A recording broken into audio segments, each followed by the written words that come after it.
అసలు నిజంగా కాంగ్రెస్ పార్టీలో ఏం జరుగుతుంది అంటే సొంత ఎమ్మెల్యేలే ఒక పార్టీకి చెప్పాలంటే తిరుగుబాటు చర్య అనాలి ఎవరిపైన బాజాప్తు ఇక్కడ అనిరుద్ రెడ్డి చేస్తున్నదైతే రేవంత్ రెడ్డికి ఖచ్చితంగా చెక్ పెట్టడానికే చేస్తున్నట్టుగా అనిపిస్తుంది. అసలు ఏంది వీళ్ళిద్దరి మధ్యలో వైరం అనేది కూడా అర్థమైతలేదు. గతంలో మాట్లాడిండు ఏది కమిషన్ల గురించి భూదందాల గురించి, సో ఆయన బాహటంగా మాట్లాడిండు. ఈరోజు మళ్ళీ కోవట్లు ఉన్నారు చంద్రబాబుకి అని చెప్పిండు. అది పొద్దున్న నుంచి మనం చూస్తున్నాం ఆ వార్తని. బనకచర్ల విషయంలో బనకచర్ల బంద్ పెట్టాలంటే ముందు ఈ కోవట్ల ఇంట్లకి నీళ్లు కరెంటు ఇవన్నీ బంద్ చేయాలి అన్నాడు ఆయన. అంటే బాజాప్తా సరే ఈడ బీఆర్ఎస్లో కోవట్లు ఉన్నారు లేకపోతే బీఆర్ఎస్లో చిన్నలే కోవట్లు ఉన్నారు అనేది ఒకటి ఏమో అనుకోవచ్చు ఈ రాష్ట్రం వరకు. ఇది దాటి పక్క రాష్ట్రంలో ఉన్న చంద్రబాబుకి కోవట్లు ఉన్నారని మాట్లాడిండు అనిరుద్ రెడ్డి. సో దీనికి ఏమైంది రియాక్ట్ అయ్యిండు పీసీసీ ప్రెసిడెంట్ రియాక్ట్ అయ్యిండు. పీసీసీ ప్రెసిడెంట్ రియాక్ట్ అయ్యి ఏం చెప్తున్నాడు అని అంటే అనిరుద్ రెడ్డి ఇచ్చిన స్టేట్మెంట్ ని తీవ్రంగా పరిగణిస్తా ఉన్నాము. క్రమశిక్షణల విషయంలో ఎవ్వరికి కూడా వెసులుబాటు ఉండదు. ప్రతి పార్టీలో కోవట్లు ఉంటే ఉండొచ్చు, ఆధారాలు ఉండాలి కదా మాట్లాడే ముందు. అవును కోవట్లు ఉండడం సహజమే ఏ పార్టీలోనైనా అన్నాడు.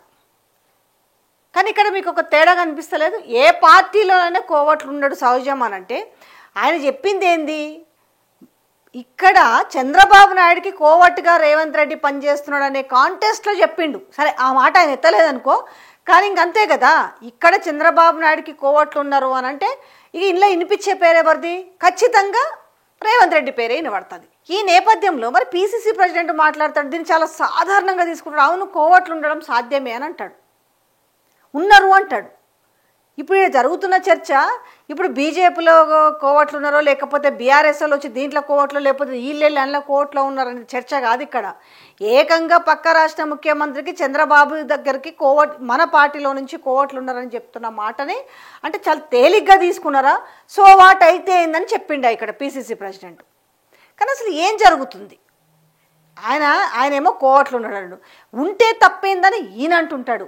కానీ నాకు ఓవరాల్గా చూస్తుంటే అసలు తెలంగాణలో ఏం చేయబోతున్నారు వీళ్ళు నిజంగా ఇంత బాహటంగా అవును కోవట్లు ఉన్నారని అంటే ఇవాళ నిజంగానే చంద్రబాబు చెప్పినట్టుగానే ఇక్కడ స్క్రిప్ట్ నడుస్తుందా, ఇదే స్క్రీన్ ప్లే నడుస్తుందా? ఎలా బనకచర్లను మేము మా వల్లనే బంద్ అయిందని ఇలా భుజాలు తణుకుంటున్నారు, ఇలా గల్లలు ఎగరేస్తున్నారు కదా. ఓ విధంగా మరి ఇలా అనిరుద్ రెడ్డి మాట్లాడిన మాటలు దేనికి నిదర్శనం అని చెప్పుకోవాలా. మనం ఈ మధ్యకాలంలో ఎప్పుడైతే ఇక్కడ టీడీపీ మేము పోటీ చేస్తాము జిహెచ్ఎంసీ ఎన్నికల్లో అన్నప్పటి నుంచి మళ్ళీ ఒక కొత్త నాటకానికి తెరదీసినట్టు కనబడతలేదా? ఓ విధంగా చెప్పాలంటే ఓటుకు నోటు కేసు తర్వాత తట్టా బుట్టా సర్దుకోరు పోయారు. ఏకంగా ఉండొచ్చు, నేను ఉండకూడదు. ఎందుకు వస్తాయనంటే ఈ ప్రాంతీయ విభేదాల గురించి ఎందుకు వస్తున్నాయి, ఎందుకు ఏడెవరైనా ఉండొచ్చు. ఇలా మళ్ళీ తెలుగులో పోయి అమెరికాలో లేరా, ఉండొచ్చు, తప్పేం లేదు. కానీ ప్రత్యేక తెలంగాణ ఉద్యమం దేనికోసం జరిగింది, ఎందుకు కొట్లాడిరు? మన తెలంగాణ మనకు కావాలని, మన నీళ్లు మనకు కావాలి, మన నియామకాలకు మనకు కావాలి అనేసి, మన నిధులు మనకు కావాలని కొట్లాడినరు. ప్రాంతానికి జరుగుతున్న అన్యాయం మీద కొట్లాడినరు. ఇవాళ కొందరు ఏందో సుభాషితాలు మాట్లాడతారు, అది కాదు. ఇక్కడ దేనికోసం కొట్లాడిరు, దేనికోసం ప్రత్యేక రాష్ట్రం కోసం ఇన్నేళ్ల గోస జరిగింది. ఇదంతా మర్చిపోయి కొంతమంది తెలివి ఉండి మాట్లాడతారో అర్థం కాదు, తెలివి లేక మాట్లాడతారో అర్థం కాదు. నేను ఏ విషయం చెప్తున్నా మీకు ఈ పాటికి అర్థమైంది కదా. మీడియా ఛానల్ విషయంలో మొన్న ఏదైతే ఒక ఛానల్ మీద దాడి జరిగిందన్న విషయం పైన అంటే కొన్ని కామెంట్స్ వస్తుంటాయి కదా, కొన్నిట్లో ఆల్రెడీ రీల్స్ కూడా చేసిరు, ఎక్స్లో పెట్టిరు, తట్టాబుట్ట సర్దుకొని పోతారు, తట్టాబుట్ట సర్దుకొని పోవాలి ఇక్కడ ఉండకూడదు అనేసి. చెప్పిన కాంటెస్ట్ వేరు, అది అర్థం చేసుకోవాలి. ఉండకూడదని కాదు, ఉండి ఆ విషపు రాతలు, ఆ విషం చిమ్మే మాటలు రాకపోయి ఉంటే ఎవడెందుకంటాడు? ఎవడెక్కడైనా ఉండొచ్చు. ఇవాళ తెలుగు వాళ్ళందరూ పోయి అమెరికాలో ఉంటలేరా? కానీ నువ్వు అమెరికాలో వండుకుంటూ, నువ్వు అమెరికాలో ఇంటి పక్కన అమెరికాలో ప్రెసిడెంట్ నిత్యము నువ్వు ఇట్లా మాట్లాడి ఎదురు దాడి చేస్తా అంటే ఊకోడు, అన్న సర్ది పంపిస్తాడు. దానికి ఒకటి ఉంటుంది. ఇవాళ ఎందుకు పంపిస్తున్నాడు ట్రంప్ అందరినీ? వాళ్ళ పరిమితులకు లోబడైతే బతకాలి కదా. ఇప్పుడు మనం వేరే దేశంలో ఎట్లా బతుకుతున్నాం? పక్క రాష్ట్రం అయినప్పటికి కూడా ఏదైనా కూడా కనీస గౌరవం లేకుండా మాట్లాడుతూ ఈడొచ్చేసి ఈడ యూట్యూబ్ ఛానళ్ళు పెట్టేసి లేకపోతే ఈడ ఛానళ్ళు పెట్టేసి ఈడ దరిద్రమైన విషపు చింపే మాటల్ని వద్దు, అట్లాంటప్పుడు ఈడ వద్దు, అసలు తెలంగాణలో అలా ఛానళ్ళు వద్దు అని మాట్లాడారు. అది వాళ్ళు ఉండొద్దు వీళ్ళుండొద్దు అన్న మాట కాదు. సో ఇప్పుడు అదే వచ్చింది. ఏమొచ్చింది?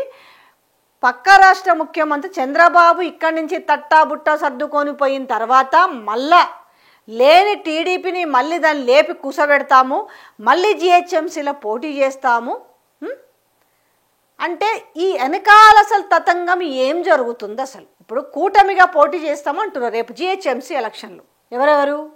TDP, BJP, Janasena. ఎందుకంటే ఈ కూటమి అనే ఈ మూడు ఇది అక్కడ సక్సెస్ అయింది ఆ ఫార్ములా. బట్ ఇక్కడ కూడా దీన్ని సక్సెస్ చేయడానికి సో రేపు వీళ్ళు కాంగ్రెస్లో కూడా కలుపుకుంటే అయిపోతుందేమో నిజంగా. ఇంక అందరు కలిపితే ఎవరు మిగిలేది? ఇక వీళ్ళంతా పోరాటం ఎవరి మీద చేస్తున్నట్టు అనుకోవాలి? అప్పుడు బీఆర్ఎస్ మీద చేస్తున్నట్టు ఏమో అయితే అవ్వచ్చు కూడా. సో జరగకూడదని వైనాట్ అంటాం కదా, జరగకూడదని కూడా రూల్ ఏం లేదు.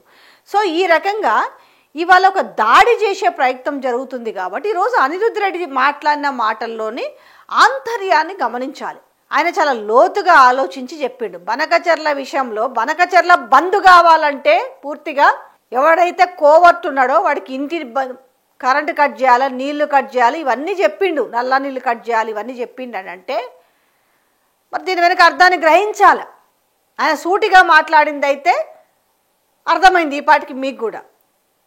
సో మళ్ళా తెరకు కుట్రలు చెప్తారు. సరే మనకు వచ్చింది, తెలంగాణ వచ్చింది, ఇలా ఏదో కాస్త పర్వాలేదు ఉన్నామనుకున్న నేపథ్యంలో అంటే ఈడ కేసీఆర్ అధికారంలో ఉన్నంత కాలం పప్పులు ఉడకలే. ఎప్పుడైతే వాళ్ళు లేరు, ఇప్పుడు ఏమైంది? వాళ్ళకి అధికారం లేదు కదా, మళ్ళీ ఒక దండయాత్రలాగా తయారవుతున్నారు. ఒక్కొక్కటి ముందు ఏలు పెట్టాలి, తలకాయ పెట్టాలి, తర్వాత కాలు పెట్టి మొత్తం మనిషి దూరుతాంటారు కదా, మెల్లమెల్లగా దూరుతున్నారు. ఖచ్చితంగా ఎప్పుడు కూడా తెలంగాణ మీద వాళ్ళకి అక్కస్సు ఉంటుంది, తెలంగాణ పైన కన్ను ఉంటుంది. ఎందుకంటే అంత తొందరగా వదలలేరు కదా.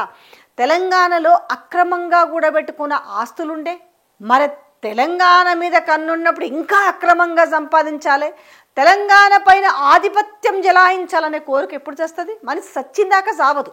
సో ఈ నేపథ్యంలో ఒక భయంకరమైన కుట్రకు తెరలేపుతున్న వైనము ఇవాళ ఏం జరుగుతుంది అనే విషయాన్ని ఆయన చెప్పకనే చెప్పిండు బాహాటంగా. అసలు ఆ కోవట్టు పేరు ఆయనే చెప్పుంటే మంచిగా ఉండేదని ఇవాళ యావత్ తెలంగాణ సమాజానికి అర్థమైంది. మరి దాని గురించి ఇవాళ అనిరుద్ధ్ రెడ్డి మాట్లాడిన మాటల గురించి కనీసం ఎట్లాగో ఆమె జోక్యం చేసుకుంటుంది కదా మీనాక్షి నటరాజన్, ఆమెనన్న దీన్ని కూలంకషంగా పరిశీలించాలి. ఎందుకు మాట్లాడండి ఈ మాటని? మరి ఆమె కూడా తెలిసి ఉంటుంది ఈ పాటికి ఎవరు ఆ శిష్యుడు, ఆ గురువుకి శిష్యుడు ఎవరు అనే విషయం అయితే స్పష్టంగా తెలుసు కాబట్టి. సో ఎందుకు మరి ఈ మాటల్ని? మొన్న ఆయన పబ్లిక్ లిటిగేషన్ పిల్లో ముందుగా అనిరుద్ధ్ రెడ్డి ఉండడం ఏంది, దాని తర్వాత అంతకుముందు జరిగిన దాంట్లో కావచ్చు, అసలు ఏం జరుగుతుంది? అసలు కథా కమామీష అనేది అసలు ఏం జరుగుతుంది? ఎందుకు ఆయన ముఖ్యంగా పొంగులేటి పైన రేవంత్ రెడ్డి పైన పోరాటం చేస్తున్నాడా? మరి నిజంగానే చేస్తున్నాడేమని ఎందుకు అనిపించింది అంటే మాట్లాడిన మాటలు, ఆయన బనకచర్ల విషయంలో మాట్లాడిన మాటలు, చంద్రబాబుకి ఎవరైతే కోట్లున్నారనే మాట పైన కొంచెం ఎక్కడో జెన్యూనిటీగా అనిపిస్తుంది. సో చూడాలి మరి ఈయన మాట్లాడిన అట్లా మాట్లాడతాడు. ఇక్కడి నుంచి చంద్రబాబుకి ఎట్లుంటారు కోవట్లు అనే మాటని కాకుండా ఆబ్వియస్లీగా ఉంటారు కోవట్లని మాట్లాడిండు. సో మరి చూడాలి దీని వెనక ఏంది. ఎందుకంటే పిసిసి ప్రెసిడెంట్గా చేసింది ఆయనే కాబట్టి ఆయనని ఎక్కడా తప్పుపట్టకుండా అట్లెట్లా ఉంటారు, ఉండకూడదు కదా. అనిరుద్ధ్ రెడ్డి మాట్లాడిన మాటల్లో నిజం ఉంది, కాకపోతే ఆయన మాట్లాడాల్సింది ఈ మాట బహిరంగంగా కాదు, మాకు ఎవరికో నాకో పిసిసి ప్రెసిడెంట్గా నాకోనో లేకపోతే మీనాక్షికో ఎవరికో ఒకరికి ఆయన చెప్పాల్సి ఉండే అనే మాటనే చెప్పాలి కనీసని. కానీ అలా చెప్పలేదు. ఉంటారు ఏ పాటలు అంటే ఇంచుమించు ఏంది ఉంటారు, ఉంటేంది తప్పేంటి అనే భావం వచ్చేలాగా ఆయన మాట్లాడిండు.